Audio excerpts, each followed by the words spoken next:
Assalamualaikum warahmatullahi wabarakatuh.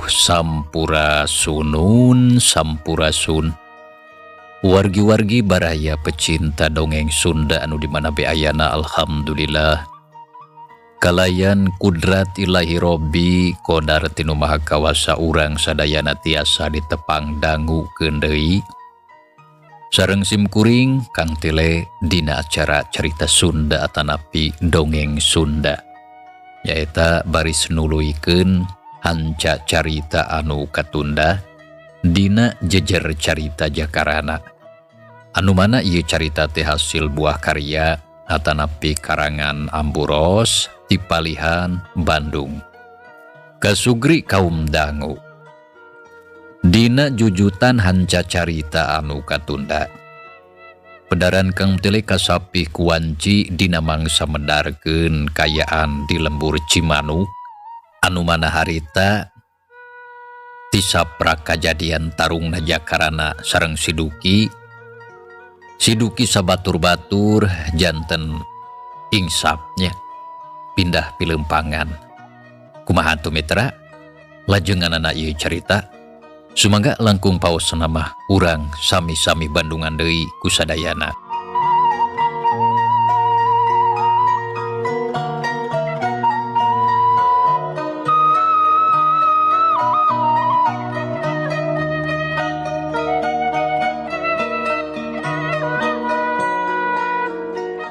Yang hayu ayeuna mah urang ka imah bapa heula syarata urang ngobrol di ditu ngarah salse keunda urusan Siduki mah apan geus rengse sigana geus moal aya anu matak hariwang deui kitu deui hidup nyai hayu urang ka imah bapa itung-itung ngareureuhkeun heula kacape.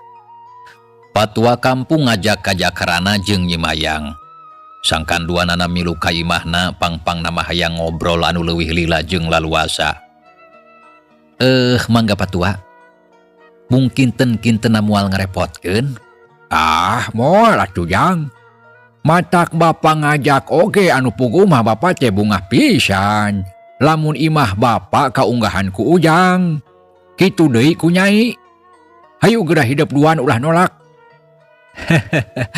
Nya mangga atuh pami kitu mah. Nya geus kitu mah. Patua kampung Jakarana jeung Nyimayang arindit ninggalkeun eta tempat. Dituturkeun ku sababaraha urang baturna sedengkeun anu sajena mah sawareh tuluy barali ka imahna sewang-sewangan bari mawa hate anu lugina lantaran Siduki jeung baturna geus areuweuh di lemburna. Kasugri kaum dangu teu kudu dicatur di jalana. Patua kampung geus aranjog ka imahna terus arunggah ka tepas gek dariuk mending ariung rempeg. Ari patua harita kebat ka tukang rek ngabejaan bojona sangkan nyadiakeun cai jeung lalauhna pikeun juguhan semahna.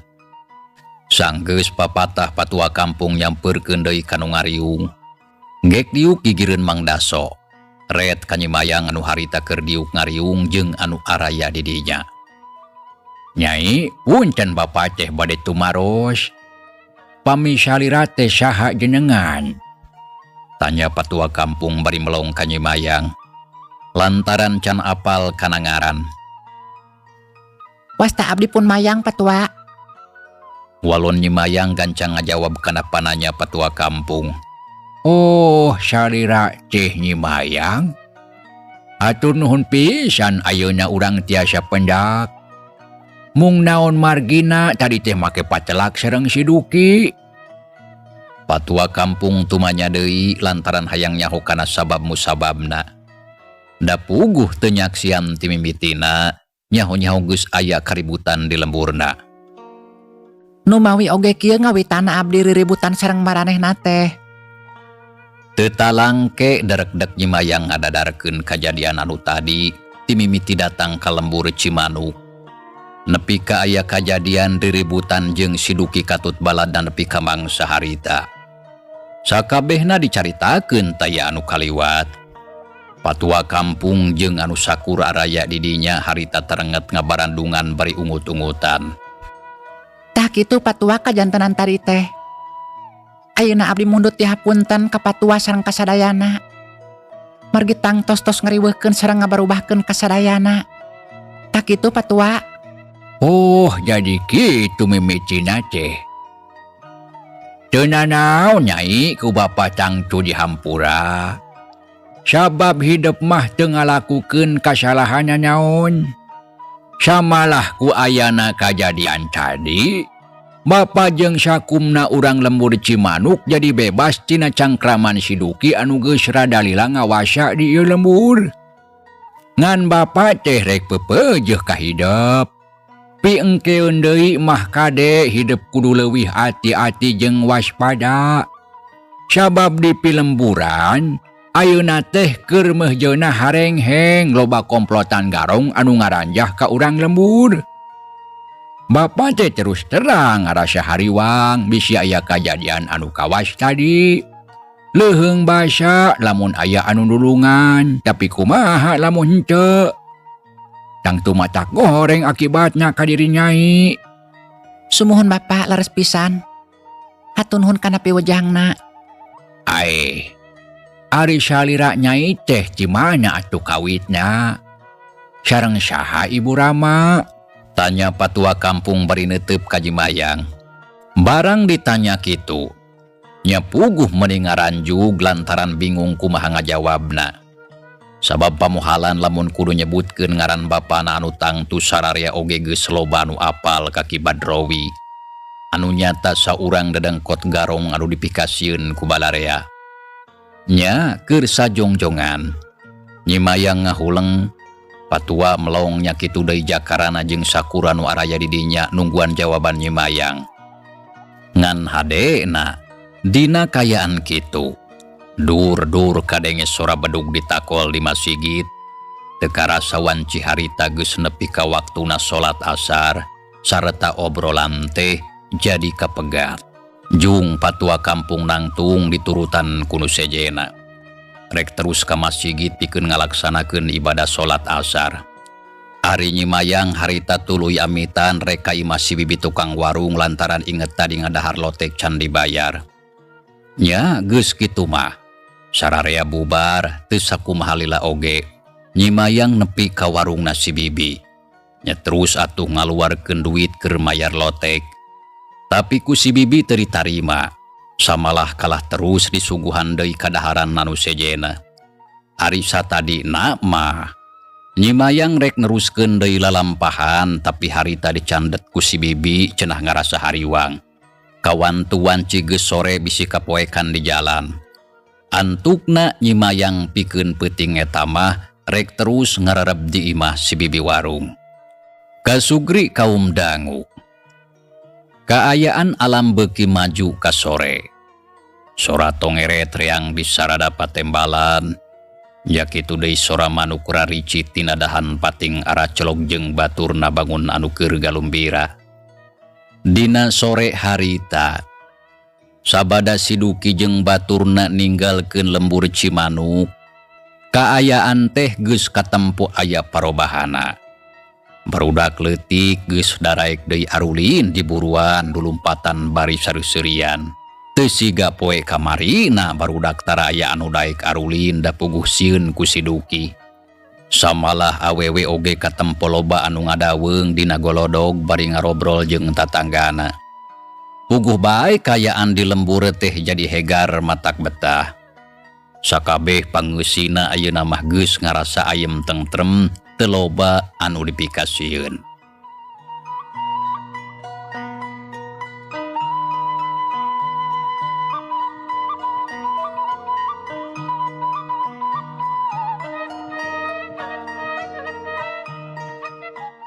Mitra kaum dangu gancangna carita beurang geus kaganti ku peuting.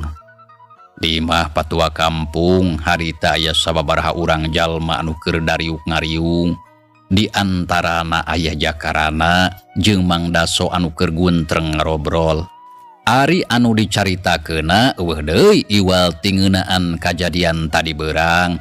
Disambung ku nyaritakeun pasoalan garong anu akhir-akhir ieu ngaganggu kana katengtreman urang lembur. Cag urang tunda kayaan di imah patua kampung. Ayeuna urang caritakeun di hiji tempat anu geus teu pati jauh pernahna di kebon tonggoheun eta lembur. Harita teh aya 5 urang jalma anu keur laleumpang. Sora dampal suku kadenge pating gerblig meupeskeun simpena kayaan peuting. Tekung silila gok atuh aranjog ka kebon jagong sarta kabeneran acan dipanen kuno bogana. Reg sararea areureun di sisi kebon terus kukek dariuk ngaleureukkeun ka cape. Ded, geus deukeut ka lembur ti dieu mah euy. Si Juha ngamimitian ngomong bari ngareret ka si Oded anu keur diuk hareupeun. Tapi teu pati kaciri sabab kayaan di dinya poek ukur kacangan ku cahaya bentang anu baranang di langit pating kariceup pating karetit estu mata kuaas.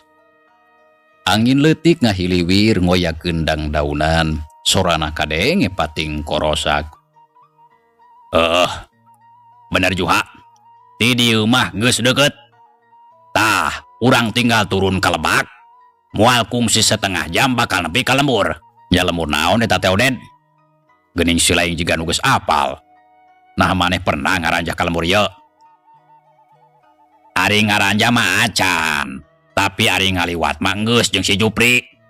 Nya lamun teu salah mah eta teh lembur Cimanuk katelahna teh. Kumaha kayaan lembur euy? Nah loba anu baleunghar. Nya kayana mah biasa bae. Anu beunghar aya, anu meujeuna oge loba.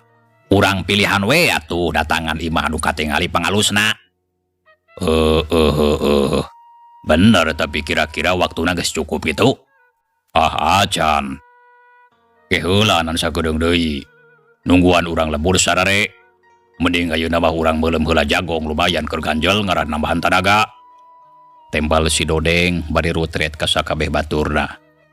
Tah, bener gitu Dodeng. Hade usul teh. Sok gancang jeung dudurukan atuh kekeun dewek anu ngala jigong nama. Jagong meureun. Jagong. Kade sia nyendurukan mah bisi katempuan ku batur. Ayeuna engke urang bakal kanyawan ku urang lembur. Wah, sia mah Obed. Rek katempo ku batur kumaha? Da ieu teh geus peuting. Jeung saha jelemana anu rek kulampreng ka kebon wayah kieu? Tembal si Dodeng teu loba omong gurnyeun seunedurukan. Kabeneran di dinya loba kalaras jeung regang anu gararing jadi teu hese hurungna. Ari sikling harita ngala jagong sacukupna. Dekul di bareuleum tekung silila oge geus asak. Satuluyna ngadarekul ngadarhan beuleum jagong karasa semu amis jagong nate kawantu meunang ngala dadakan. Nya sanggeus ngarasa cukup. Si Oded jeung baturna jung narangtung anu maksudna rek neruskeun deui lalampahana nyaeta rek ngadatangan lembur Cimanuk anu tempatna geus teu jauh ti dinya mah. Bring atuh arindi taleumpang deui ngagerdig di pirig ku sora jangkrik. Di kendangan ku sora gaang anu tadi geus reang di sarada patembalan. Kayaan peuting beuki jempling ti kajauhan kadenge sora anjing ngagogog kawasna mah ngagogogan jalma anu ngaliwat. Teu kacatur di jalana mitra, urang kocapkeun bae si Oded jeung baturna geus aranjog kanu dituju. Sup ka jero lembur, 5 anak tuluy atuh laleumpang sasalingkeran pating juringkang dinu poek jeung baruni. Urang caritakeun kayaan di hiji imah. Harita teh aya saurang lalaki lamun nilik kana umurna mah moal kurang ti 70 tahun. Si Abah diuk sorangan di patengahan bari ngelepus udud padudan. Ari dihareupeun katempo aya cai sebekong ditambah ku seupan hui sapiring. Teu lila jung si Abah nangtung terus muru ka kamar narek nempo bojona anu tadi geus ngarengkol. Ambu. Nah, wayah kieu meninggal sarenya neh mah. Betala-tala ti sasari. Cing hudang atuh Abah baturan eueuh batur ngomong. Ceuk si Abah bari melong ka bojona anu geus ngarengkol jang hareup kana bilik. Ih, si Abah mah lain ku sare, kami mah ngagoler sote pogoh ieu teh ku rada teu kenanah awak. Sirah lior pating jaredod awak nyareri. Jadi ambu teh ketegarenah awak. Lamun kitu mah gancang atuh nginum ubar ulah kalah ngagoler wae. Ubar di mana atuh Abah? Wayaki maapan warung oge geus nutup. Ari Abah kunaon make gegeruan sagala lain gura sare ka itu.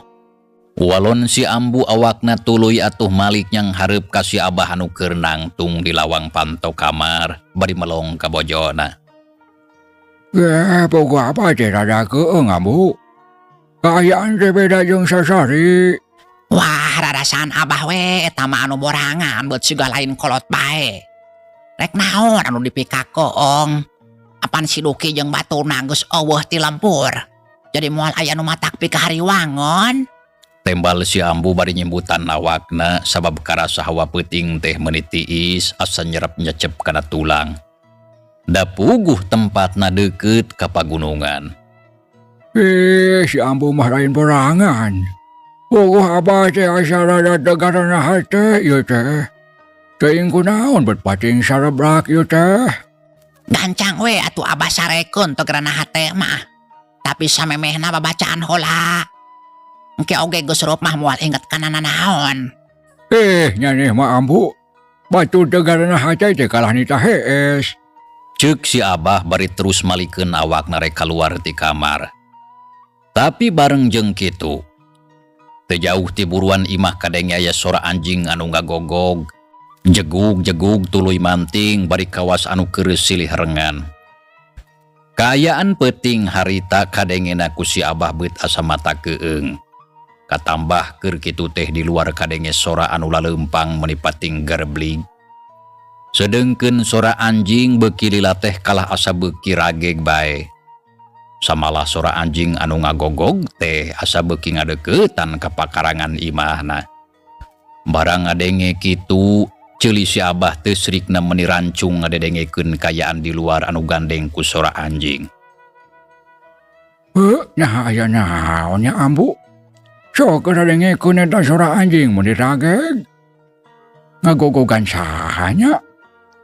Asa beuki rame bae ieu teh. Nya Abah geuning sora anjing teh beuki rame jeung asa kalah beuki dokot ka imah urang. Aya naon di luar teh Abah? Nyaho teuing atuh da Abah oge teu apal. Kuniang si Ambu cengkat terus diuk bari ngadedengekeun kayaan di luar. Duanana pating haruleng kawas eueuh picaritaeun. Sedengkeun si Abah hatena kalah beuki asa teu gerenah rasa.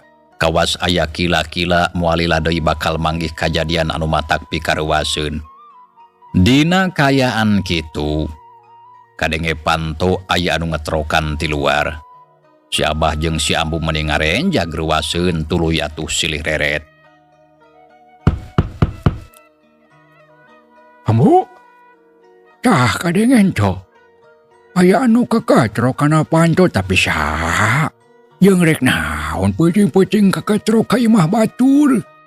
Ceuk si Abah bari ngareret kana panto anu tadi geus ditulakan. Teang atuh Bah siga nama ronda muron. Wah, maknya ronda. Lain eta mah da biasanya ari ronda mah sok bari narakolan kohkol. Tapi ti tadi oge teu kadenge sora kohkol ditakol. Nya tong heula we atuh Abah tina kaca. Sabot keur guntreng kitu, kadenge panto teh diketrokan deui ti luar. Sora anjing terus manting tapi teu lila disusul ku sora anjing anu guguikan sigana mah aya nu maledog. Sora anjing anu tadi rageg ayeuna kadenge kawas anu ngajauhan. Punten! Punten! Kadenge sora jalma pupuntenan jelas pisan. Kawantu keur dina kayaan peuting. Tah Ambu, aya anu pupuntenan ka imah urang. Ku kami oge kadenge. Kade Abah ulah lalaora. Panto ulah dibuka hariwang bisi jalma jahatnya mah ka imah urang. Keun we atuh urang ancepkeun pura-pura teu kadenge. Tembal si Abah bari gek tiuk sisi ranjang gigireun bojona. Punten! Punten! Cik buka panto kuring tulungan. Ceuk anu di luar, sorana kadenge deui pupuntenan bari nitah muka panto. Tah Ambu kadenge deui sorana. Tapi sahanya buka tawa ulah kitu. antep we Abah. Tapi tadi kadenge cenah anu di luar teh minta tulung. Nya tapi apan acan sidik sasana Abah. Jep si Ambu jeung si Abah duanana jarempe bari ngadedengekeun kayaan di luar. Anu boga imah punten. Cik kuring tulungan piraku teu karunya. Ceuk anu di luar. Kadenge deui sarta jelas menta ditulungan. Ngadenge caritaan kitu si Abah karunyaeun lantaran bisi bener di luar aya jalma anu keur ngabutuhkeun ku pitulung. Teu loba deui mikir jung si Abah nangtung. Ambu daguanya, ku Abah rek ditingali keluar sigana bener aya jalma anu keur butuh ku pitulung. Piraku ku urang rek diancap. Nyahog bae Abah tapi kade cing hati-hati. Geus kitu si Abah kaluar ti jero kamar. Soroga tengah imah ret kana panto. Aya saha di luar? Abdi. Walon anu di luar ikat ngajawab kana pananya si Abah. Nyari abdi teh abdi saha? Simpugo atuh. Abdi bade nyuhunkeun pitulung. Kumargi kapoekeun di jalan. Oh, anu kapoekan di jalan. Karunya teuing atuh ke daguan sakedeung. Keun ku Abah urang buka heula pantonya. Ceuk si Abah teu loba deui mikir. Koloyong muru kana panto gancang tulakna dibuka. Raket berai muka cahaya cempor maur kaburuan. Si Abah terus ngajanteng di lawang bari tengah-tengo yangan jalma anu tadi pupuntenan. Tapi kayaan di luar teh simpe sepi jempling eueuh sasaha. Pok atuh si Abah teh ngomong sorangan. Ai, nah kamana jelemanya?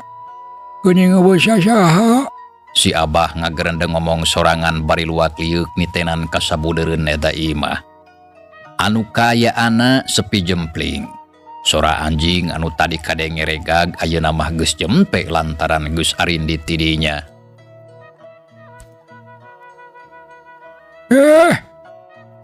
Saha nu tadi kakatro kana panto? Nah jelema atawa lain? Lamun jelema sok kancang geran emongan. Ieu panto geus dibuka. Lain cenah rek minta tulung tadi teh. Ceuk si Abah. Nyaritana ditujukeun ka jalma anu tadi kakatro kana panto imahna. Tapi caritan si Abah eueuh anu nembalan. Kayaan tetep jempling anu kadenge iwal sora jangkrik gaang jeung cari cangkas anu reang disarada di buruan. Beuh nah ukur dedengean kitu aing teh. Tapi asa piraku da si Ambu oge ngadengeun tadi aya jalma di luar pupuntenan. Tapi ari manusana eueuh. Nyaan ngalejokeun pisan ngakolot teh. Si Abah kukulutus hatena keheula asa dilejokeun. Nya ari geus puguh eueuh sasaha mah. Gilek si Abah teh malikeun awakna maksudna rek nutupkeun deui panto. Tapi sabot keur kitu ngadadak kana beheungna karasa aya nu antel sarta karasa pisan tiis. Reg si Abah eureun ngalengkahna teu kebat. Gapleungeuna kanu tiis tadi bari direret barang beres si Abah puguh bae ngaranjung. Lantaran seseukeut bedog geus nyampak dina beheungna. Ngan ukur tinggal ngagereselkeun ti corona pasti bakal pegat. Ningali kitu awak si Abah mending ngeleper. Jajantung ratug beungeutna sepa. Acan oge si Abah sadar kana kayaan. Harita awakna aya anu ngadorong ti tukang sena asup deui ka jero. Dituturkeun ku sababaraha urang jalma anu papakeana sing sarua hideung. Sareta sakabehna marawa bedog panjang. Tuluy ngariung ka manehna. Puguh atuh si Abah mending ngadegdeg. Panon molotot bari calangap da puguh bakat ku soak. Sabot keur kitu awakna disuntrungkeun ti tukang satarikna. Koloyong, bru si Abah labuh nyangkorah di juru imah. Aki-aki peot. Ngajedog sia di dinya. Awas, montong wani ngagero sia. Lamun teu ngagugu eta beheung diteuk-teuk sia ku aing. Ceuk salah saurang anu baju hideung anu tayalian ti si Juha ngancam. Samalah bari jeung ngadedetkeun deui congo bedogna kana ti koro si Abah. Puguh atuh beuki soak si Abah teu bisa ngalawan. Leungeunna ranggah tuluy cameot tiuk di pojokan. Bareng jeung kitu, si Ambu anu tadi aya di jero kamar norojol. Lantaran ngadenge sora anu brug-breg jeung anu ngomong, barang gok ka tengah imah puguh bae si Ambu menibun celik nempo salakina anu keur diancam ku bedog. Si Ambu harita geus calang ngaprek ngagorobok, tapi sakilat celeng si Dodeng luncat ka hareupeun si Ambu. Gep ngabekem bahamna. Hiuk! Cebet! Palipisana ditampiling.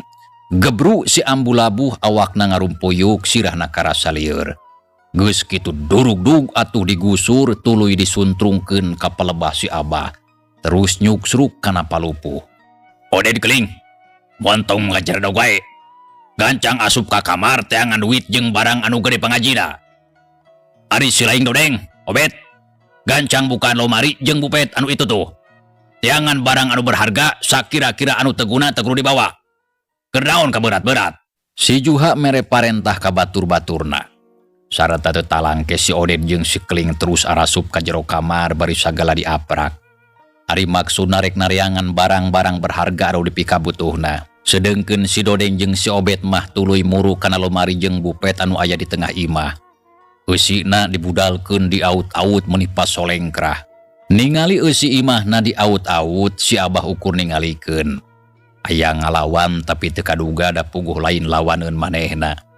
Sajaba ti kitu beheungna diancam ku bedog lamun wani barontak geus pasti bakal cilaka. Tekung silila. Torojol si Oded dituturkeun ku si Keling kalaluar ti kamar bari mawa duit sarajut terus nyampeurkeun ka si Juha.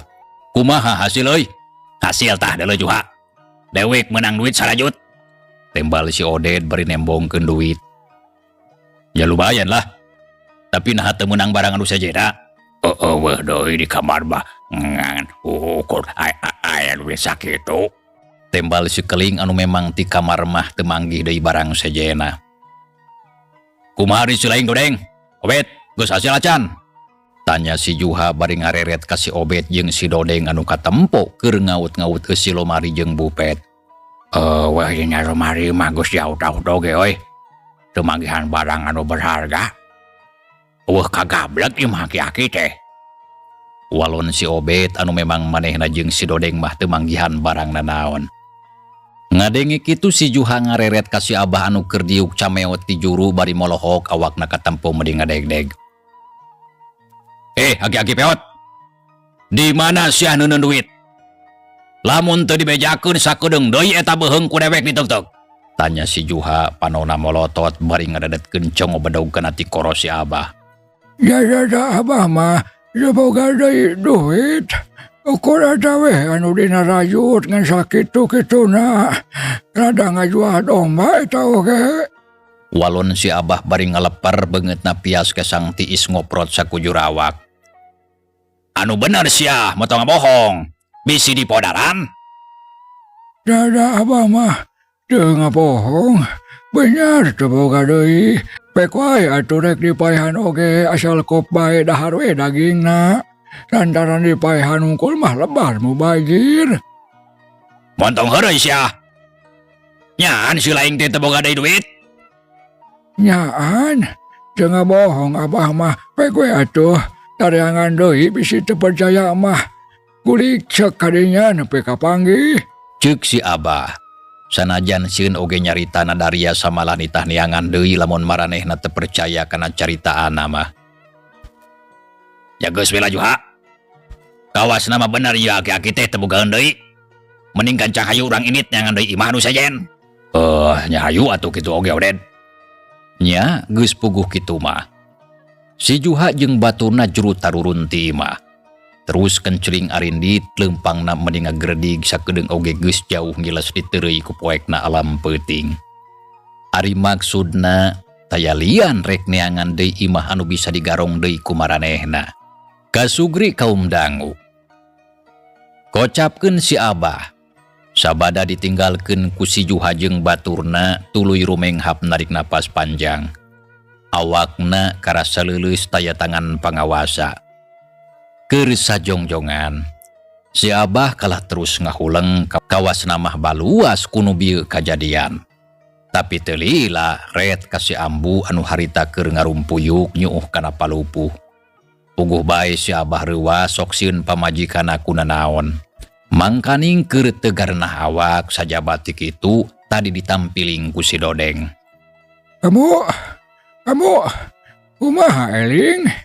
Ulah sieun da geus tuluy anu garajul mah. Sok buru cengkat kamu. Ceuk si Abah. Bari ngaguyah-guyah awak bojona anu keur nyuuh. Ngadenge caritaan kitu kulisik si Ambu Usik tuluy cengkat dalaunan. Red ka si Abah. Nyaan geus tuluy anu garelo teh Abah. Kami mah sieun. Oh, geus tuluy ayeuna mah. Hari ambu teu kuna naon. Henteu Abah, kami mah teu kuna naon. Ngan ukur reuas jeung ieu we pali pisan nyeri keneh tapak ditampiling ku si setan. Kumaha ari Abah eta beheung teu jadi digorok. Nya henteu atuh ambu. Lamun beheung jadi digorok mah tang tu Abah moal bisa ngomong. Oh, da geus paeh meureun tadi ge. Alhamdulillah tuh Abah urang teh geus salamat. Ngan haja kale duit anu gan sakitu-kituna teh beak dibawa jelema garjo. Ceuk si Ambu katarahan jeleu. Da puguh duit tengan sakitu-kituna. Keur nyumponan bubutuh sapopoe eta oge lada ngajual domba anu ngan tinggal hiji-hijina. Dasar garong teu uyahan. Duit ukur sakitu teh kalah digobong. Kumaha urang nyumponan bubutuh sapopoe? Si Abah ngarasa handeueul bari jeung bingung. Antukna mah nyel atuh ambek ka garong anu geus mawa duitna. Nya saenggeus kareuwasna leungit sarta pikiranna jejeg. Ngadadak kawani daratang deui. Jung nangtung samping sarung dibeulitkeun kana cangkeng. Terus leos ka jero kamar teu lila geus kaluar deui bari mawa batre. Pok atuh ngomong ka pamajikan anu keur ngusapan bale pisan. Kamu, jagoannya sakeudang. Nyari ka mana atuh Abah? Batur keur sieun kalarek ditinggalkon. Tanya si Ambu bari melong ka salakina anu geus singkil. Teu kudu sieun ambu. Sigana mah si garong geus moal daratang deui ka dieu. Dah kulancaran kitu ayeuna Abah rek indit. Heuh rek ka mana Abah? Cing tong nambahan pikahari wangun atuh. Ieu ambu. Ayeuna Abah rek indit ka imah patua kampung. Rek laporan sugan bae can sarare. Sabab lamun ieu kajadian teu gancang dilaporkeun, geus pasti bakal aya di batur urang anu kagarongan. Karunya atuh. Dah kulancaran kitu, ambu dagoanya di imah. Da Abah oge moal lila lamun geus beres mah pasti gancang balik deui. Nyaho atuh Abah ari kitu mah. Ngan kade cing hati-hati di jalan. Nya ulah hariwang. Ayeuna Abah rek indit nya. Omah tulakan panco. Mitra. Cageula ieu carita urang tunda heula. Insyaallah kin urang lajengkeun deui. Hatur nuhun kana naon rupi perhatosana. Wilujeng kantun. Wassalamualaikum warahmatullahi wabarakatuh.